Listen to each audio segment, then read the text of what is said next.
xibaar yu wér te wóor ca tàng ba abonnez-vous pour ngeen di mën di jot suñuy vidéo. dal leen ak jàmm seen chaîne bi di Buzz 221 HD kii di Pape Alé Niang di akub journaliste d'investigation bu kenn dootu présenté ci réew mi di Sénégal di actuel directeur général bu RTS yëkkati na ay kàddu daal di artu yoonu réewu Sénégal jëmale ko ci dossier judiciaire yi nga xam ne dañ koy yëkkati te mu ñeel ñu bokkoon ci régime président Macky Sall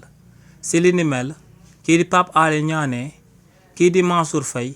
toppee woon nañ ko fi akub surfacturation bu tolloon ci 2 milliards waaye nee nag ginnaaw bu kookee andi ay contestation yu sérieuse ne li ni mel moom moo sabab ñu daal di koy bàyyi mu dem daal di ñibbi nee nag li ni mel bu amee moom mooy que ne justice réewu Sénégal ci xob bu dëgërut lañ jëfandikoo woon di doon topp kii di Mansour Faye bëggoon koo daan si li ni mel te ne lu leer ba am moom mooy que ne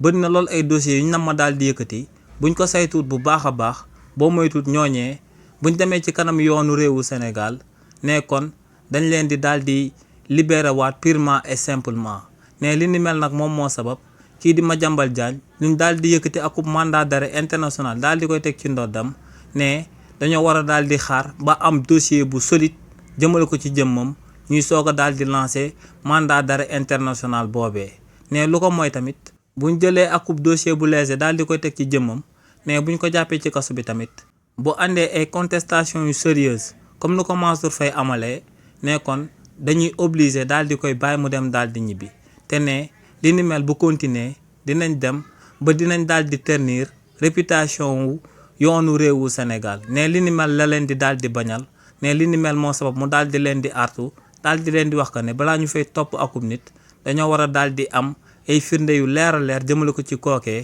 soo koy daal di topp. xibaar yu wér te wóor ca tàng ba abonnez-vous pour ngeen di mën di jot suñuy vidéo.